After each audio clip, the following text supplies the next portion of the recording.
Alternative টেস্টে আমরা alternative হাইপোথিসিসে আমরা লিখবো মিউ সমান নট 180। মিউ সমান নট 180 মানে কি? এটা 180 থেকে বাড়তেও পারে, 180 থেকে কমতেও পারে।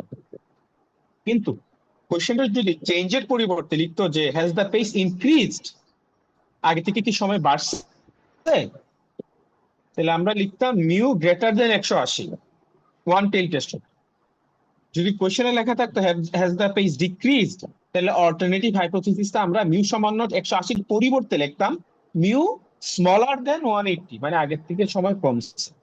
তাহলে অল্টারনেটিভ হাইপোথিসিসটা আমি কি ওয়ান টেল টেস্ট লিখবো, নাকি কোশ্চেনে লেখা আছে চেঞ্জ থাকলে টু টেল টেস্ট, ইনক্রিজ অথবা ডিক্রিজ থাকলে ওয়ান টেল টেস্ট?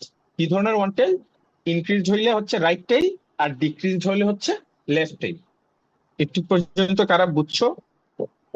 মানে একটু পর্যন্ত যারা বুঝো নাই তারা এন্ড লিখো, আর যারা বুঝছো তারা কিছু লেখার দরকার নেই।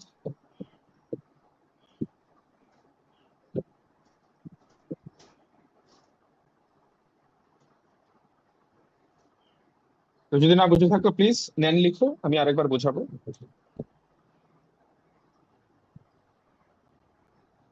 আচ্ছা, তো আমি ধরে নিলাম তোমরা বুঝছো।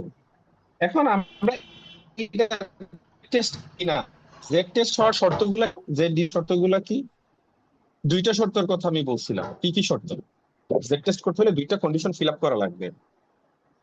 কি কি কন্ডিশন?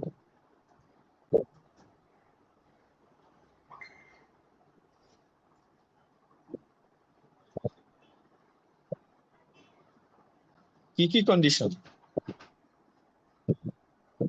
তোমরা কি আমার কথা শুনতে পাচ্ছো না পাচ্ছ না?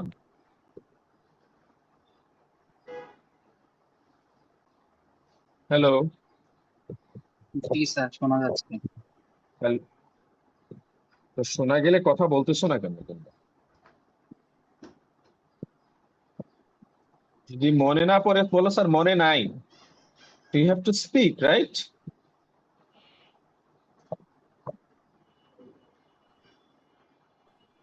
আমি একটু আগে 5টা স্টেপ দেখাইছি। 5টা স্টেপ কি কি? প্রথমে কি করতে হবে?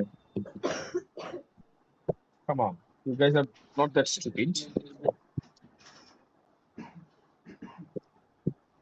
দেখো স্টেপ গুলো দেখে নাও।